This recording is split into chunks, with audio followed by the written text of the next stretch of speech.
কুলতলিতে অন্তঃসত্ত্বাকে পিটিয়ে খুনের অভিযোগ উঠল স্বামী এবং শ্বশুরবাড়ির লোকজনের বিরুদ্ধে। নিহতের নাম ফরিদা শেখ। টেলিফোন আমাদের সঙ্গে রয়েছেন আমাদের প্রতিনিধি অভিজ্ঞান। নমস্কার অভিজ্ঞান।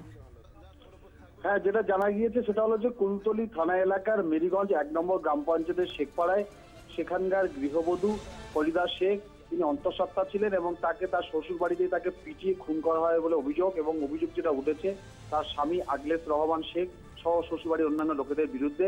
এবং গতকাল সকালে তাকে পিটিয়ে খুন করা হয় এবং তারপর গোটা বিষয়টা কিন্তু ধামাচাপা দেওয়ার চেষ্টা করা হয় এবং সন্ধ্যের পরে সেই মৃতদেহ নিয়ে যাওয়া হয় ক্যানিং মহকুমা হসপিটাল এবং সেখানে রেখেই কিন্তু পালিয়ে যায় মৃতের বাড়ির লোকজন।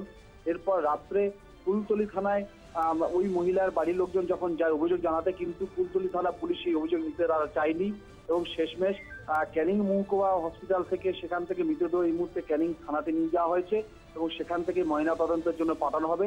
এবং যেটা অভিযোগ যে এই মহিলা অন্তঃসত্ত্বা ছিলেন এবং ক্রমাগত তার উপর অত্যাচার করা হতো এবং তার গায়ে সেখানে সিগারেটের ছ্যাঁকা পর্যন্ত দেওয়া হতো এবং কঠোর তাকে দীর্ঘদিন ধরে তার উপরে কিন্তু শারীরিক মানসিক নির্যাতন করতো শ্বশুরবাড়ির লোকজন।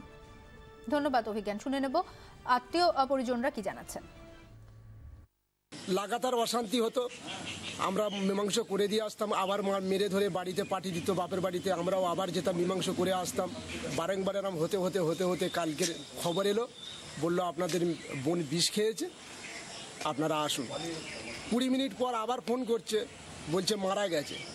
তো আমরা সবাই তোড়জোড় করে সেখানে পৌঁছাই, স্পটে গিয়ে দেখি লাশ পড়ে আছে, সেখানে জীবিত নেই। এমনকি হাত, পিঠের চাল, মাথা, পুরো বডিটাই শুধু মারির দাগ। আমরা মনে করছি আমার বোনকে মেরেছে আমার বোনের শ্বশুর বাড়ির পুরো ফ্যামিলিটাই।